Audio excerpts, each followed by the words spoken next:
বাংলাদেশ জাতীয়তাবাদী দল স্কটল্যান্ড শাখার সাবেক আহ্বায়ক কমিটির উদ্যোগে বাংলাদেশের ৫০তম জাতীয় বিপ্লব ও সংহতি দিবস উপলক্ষে গত ৭ নভেম্বর ২০২৫ রোজ শুক্রবার রাত ১০টায় the Dynamo football club, Glasgow road, এডেনবারায় এক আলোচনা অনুষ্ঠান এবং সান্ধ্যভোজের আয়োজন করা হয়। ৭ নভেম্বর ১৯৭৫ সালের ৭ নভেম্বর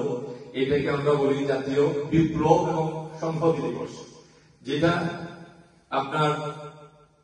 যেই সময় প্রথম শহীদ রাষ্ট্রপতি জিয়াউর রহমান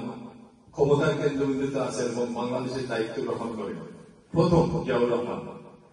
বক্তারা জাতীয় বিপ্লব ও সংহতি দিবসের তাৎপর্য তুলে ধরেন। শহীদ রাষ্ট্রপতি জিয়াউর রহমান যে লক্ষ্য ও উদ্দেশ্যে ৪৬ বছর পূর্বে এই দল প্রতিষ্ঠা করেছিলেন এবং তৎকালীন সময়ে এক নতুন বাংলাদেশের বিনির্মাণে ১৯ দফার গুরুত্ব তুলে ধরেন এবং ২৪ গণ অভ্যুত্থান পরবর্তী নতুন বাংলাদেশ বিনির্মাণে একটি নির্বাচন ও গণতান্ত্রিক সরকারের গুরুত্ব তুলে ধরেন। আমাদের যে রাষ্ট্র নির্মাণের ৩১ দফা আমাদের এগুলা প্রচার করতে হবে